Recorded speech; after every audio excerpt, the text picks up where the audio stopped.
Hello, and welcome to What's Up with Energy, a GridX podcast. I'm your host, Georgia Knapp. Today, we are going to be talking about rolling out time of use in different markets, obviously specifically around Europe. And helping me to learn more about this today is GridX's team lead solution engineer, Sebastian Würth. So Sebastian, thanks so much for joining me today. Thanks for having me. I guess actually my first question would be, because we have a lot of different solution engineers here at GridX, how did you kind of fall into the role as the time of use person, expert, instead of like some other energy aspect? Yeah, sure.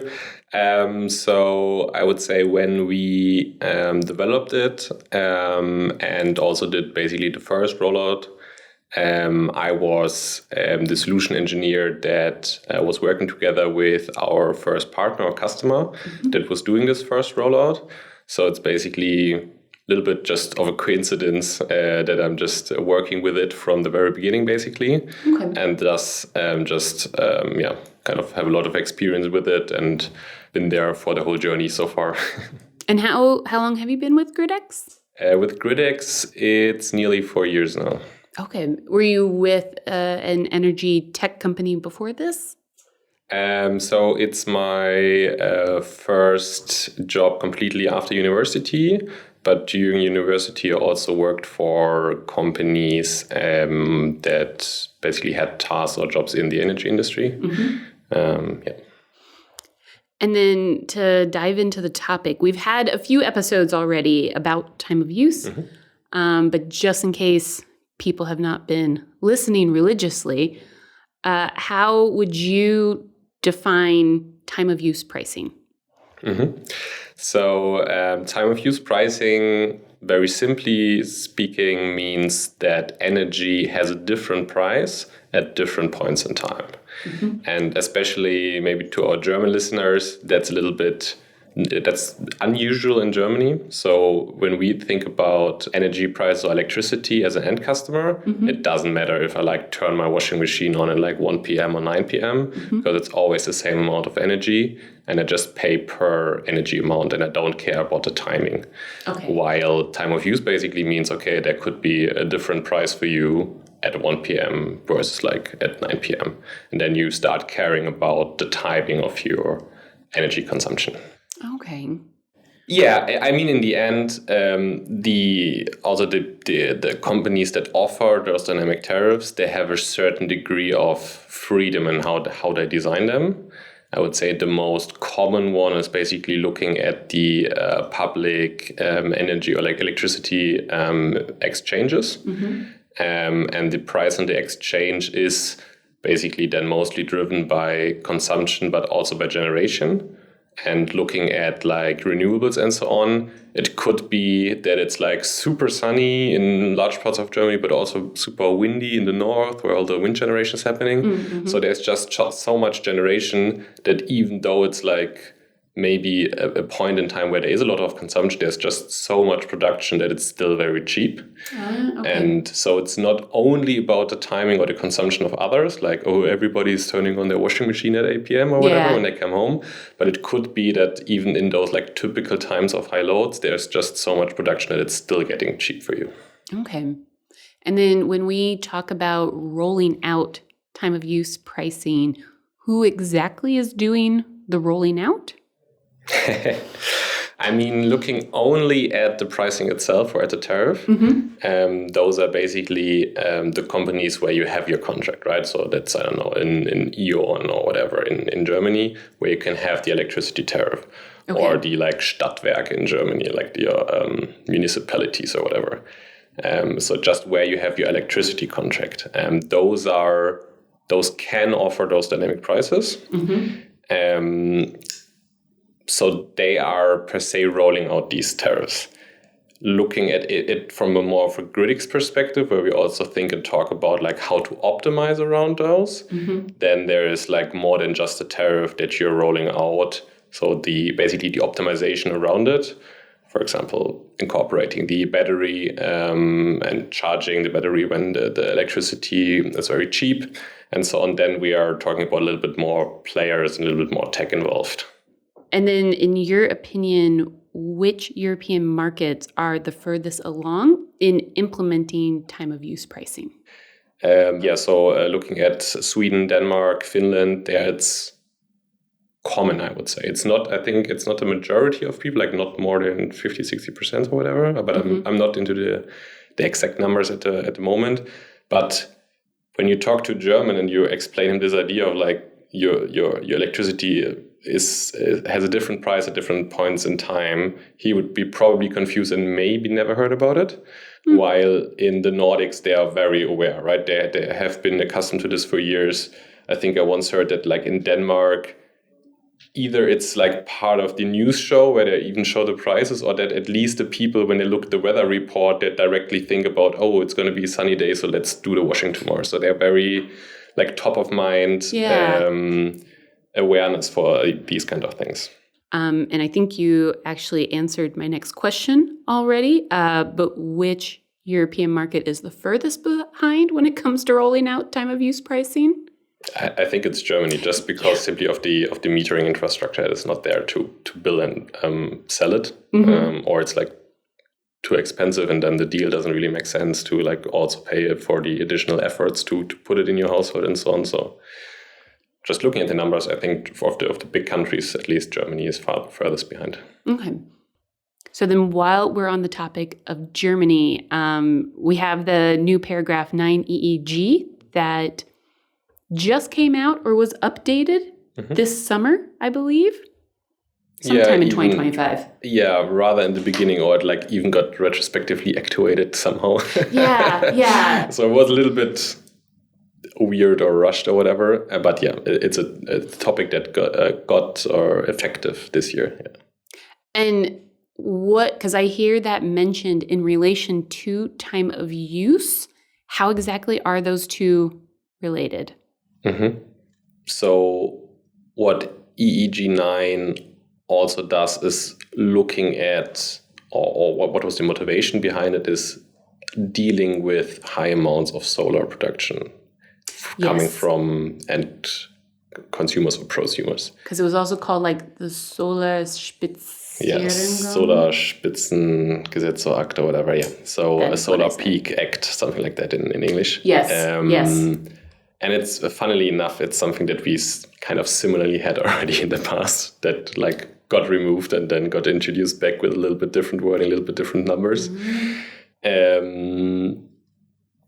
But yeah, in the end, it's basically limiting the end customer's ability to feed in a very large share of their installed power. Okay. At least right now, there is mostly limitation to 60% of what your panels at your home can do. So you're not allowed to feed more than that in. And this is looking at an optimization and running an optimization and coming up with a schedule of decisions for your system, which is what we do in time of use optimization. Such a limitation of your system can be taken into consideration. So while kind of a dump system would maybe just simply run into that issue and basically throw away a lot of PV production, what we can do as part of the time of use optimization is, okay, we do this forecasting, we know this and that about the system, we have these prices and so on. With all these informations, under all these circumstances, we can take the decision, for example, to say, well, please already feed in some of the PV production in the morning and keep a little bit space in the battery so that we can later, when your PV production is very high and could have been curtailed by 9EG basically, and you would have needed to throw away some of the production, you then still have some room in your battery, and you can a little bit like play around and use the battery, for example, or other consumers to kind of maneuver a little bit around the limitation that 9EG brings to you as a person. But I think it's or like it is not cheating, and it's also not bad for the system. So it's not maneuvering around what they want to achieve, because they still achieve that during like high peak hours. There's not so much getting into the grid, but it's just one more reason for you to kind of optimize your system around the regulation. And then what are some of the biggest integration challenges that you've seen when adapting EMS platforms or utility systems to accommodate time of use tariffs, complex time of use tariffs? Mm-hmm. So I think there are basically two big factors that we've seen so far. The one is, in the end, those tariffs or also regulatory aspects per country can be quite different. So there's basically like no norm, or like very seldom there are any rules on how to design a dynamic tariff. So they can look quite different. And when we look at like adopting like an EMS solution and running an optimization, you need a certain degree of correct information to do the right decisions. And when looking at dynamic tariff optimization, this means we need to know the real costs to compare the cost and take the right decisions.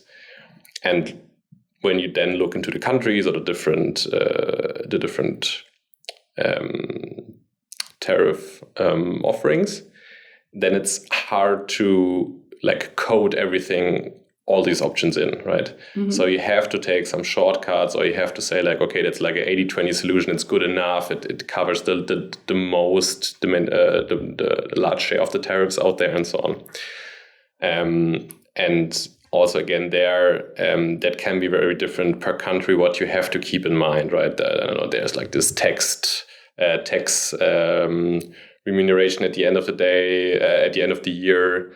So if you do certain decisions in a year, you get some money back. How do you translate this into like what's the price of electricity right now? Mm-hmm. So there are many complexities around that, so it's a lot about getting the right price data into the system. And I think the second big aspect that we learn from like field experience is that the people are wondering what is going on in the system. Mm-hmm. So if we do optimization and we take this decision to like charge the battery, don't charge the battery, curtail the PV, charge the EV and so on, they're like, well, there are things going on, and it's not always so super straightforward where something is happening. Because when we optimize, it's not just looking at right now what's happening right now, but we're looking at a certain time frame. And we're looking into the future, you have to somehow incorporate forecasting and say, like, we expect certain things to happen in your system. Okay. And looking at what we expect, the best decision, looking at the bigger picture, the longer time frame, is XYZ right now. But this might not be super straightforward to the user. So we learned a lot about creating transparency, explaining more, and so on. And we also, I think, see, again, there are differences in also how well people spot that. So in countries like the Nordics, Sweden, Denmark, and so on, where users are very aware of such things already, and they know, now it's super cheap, I definitely want to see my battery charging right now, and then they look into the app, and maybe the decision for their system is not to charge it right now, then they're getting confused.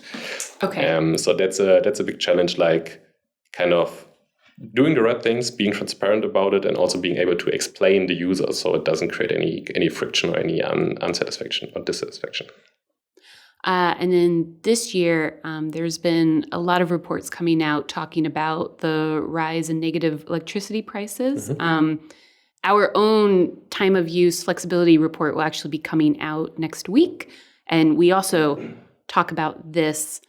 In your opinion, how does this increase in negative electricity prices impact rolling out time of use pricing? To be honest, I'm not sure if it really impacts that a lot. Because I think what is sometimes a little bit like framed in a certain direction or can be framed very differently from your standpoint, is what negative electricity prices really mean and really are. Because you could say, okay, on the spot market, so on these energy exchanges that I talked about earlier, that are often the basis for time of use pricing, you could say, oh, right now the price is negative.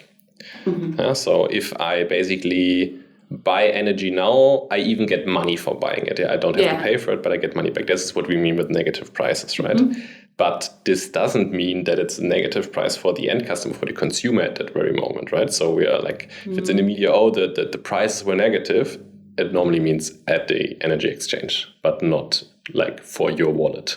So it could be like, I don't know, there is a certain like grid charges, taxes, and so on. So if you have like, I don't know, minus 5 cents and you add all the other charges on top, you're maybe at like, I don't know, 10 cents or whatever.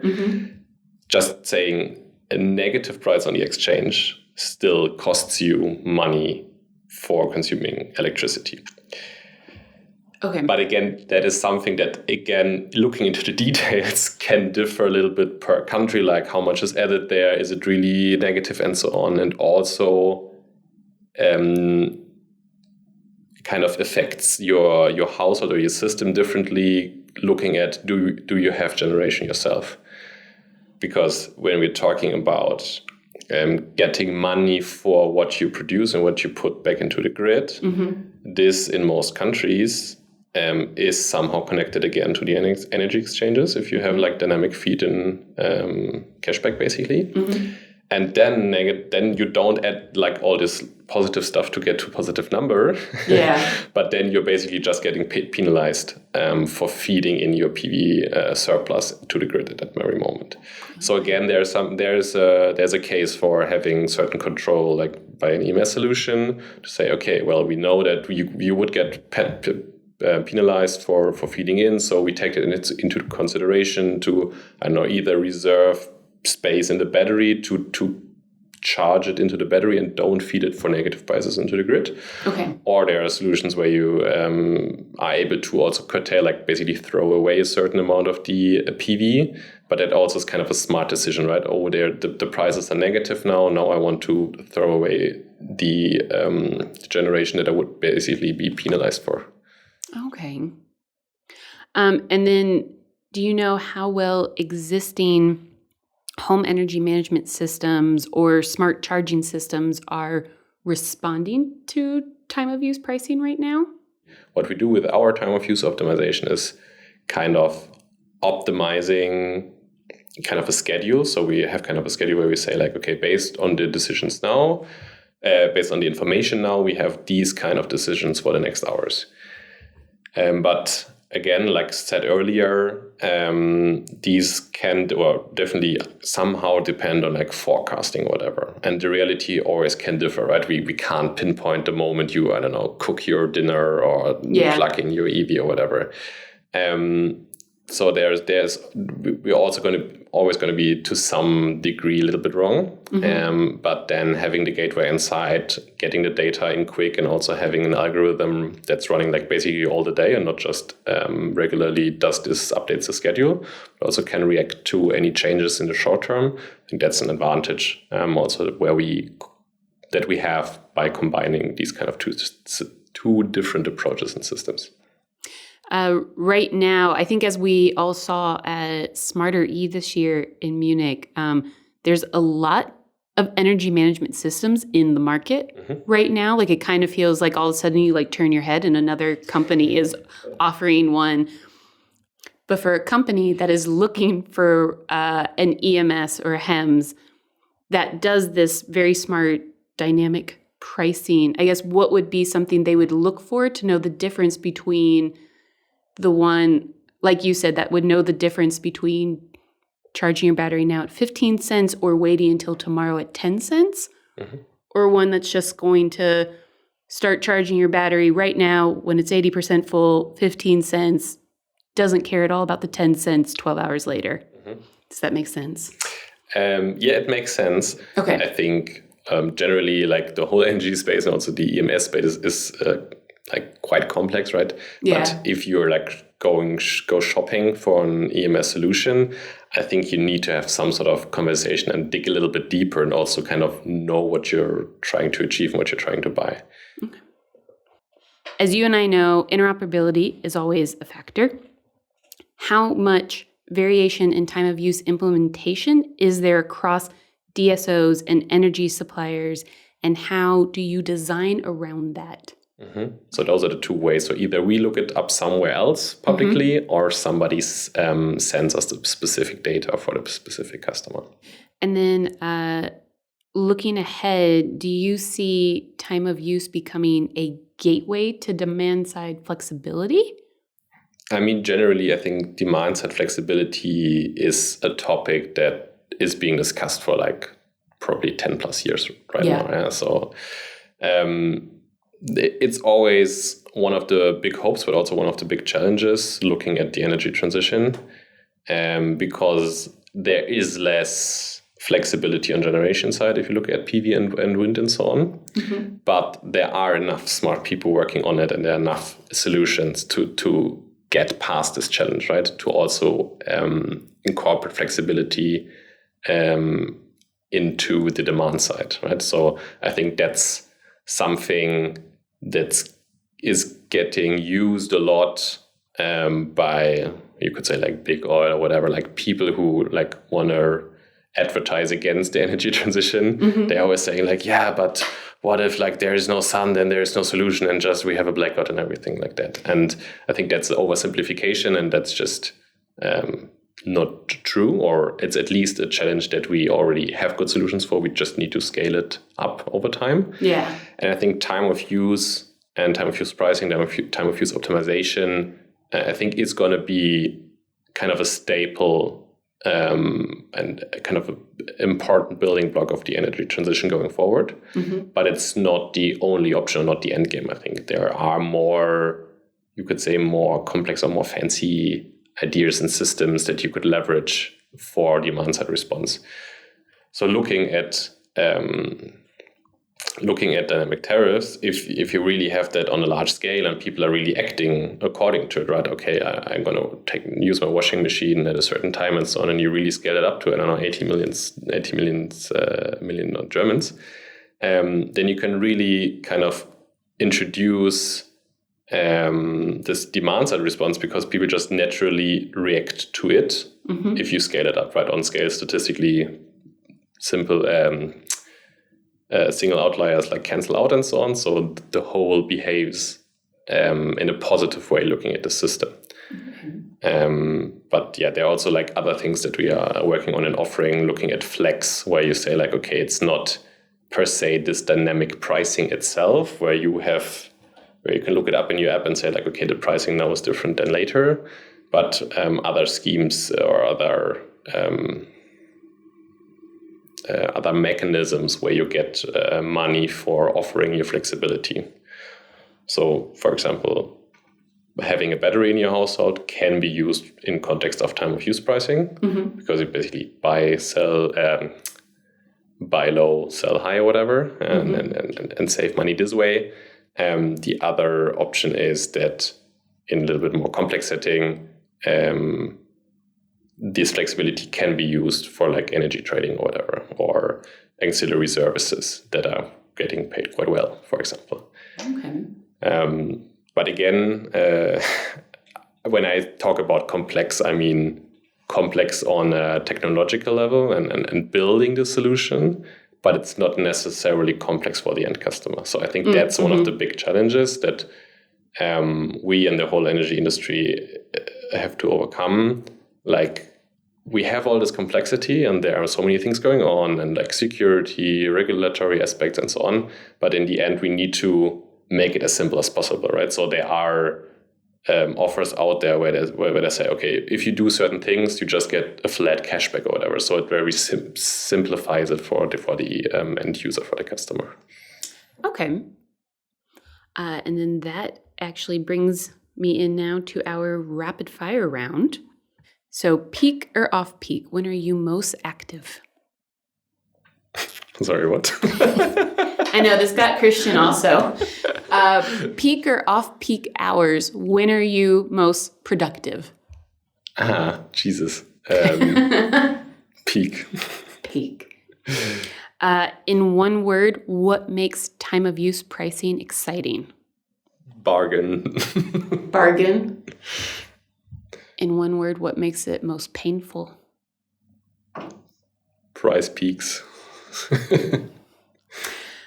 What is harder to predict, energy prices or user behavior? Probably prices are easier to predict because there's like more pattern to it. It's like happening on a large scale. So like statistics works in your favor. Yeah. While a very single system that we optimize can behave totally different today than yesterday, right? You just, I don't know, drive to your grandma for the weekend and you have no consumption, and we can't know that because we can't predict that you're visiting your grandma on the weekend. What is one country that you think will absolutely nail time of use pricing in the next 2 years? Not the Nordics. I hope the Netherlands. Well, thank you so much for joining me today. This has been great, learning more about time of use pricing. Thanks a lot for having me. It was exciting to be on the podcast.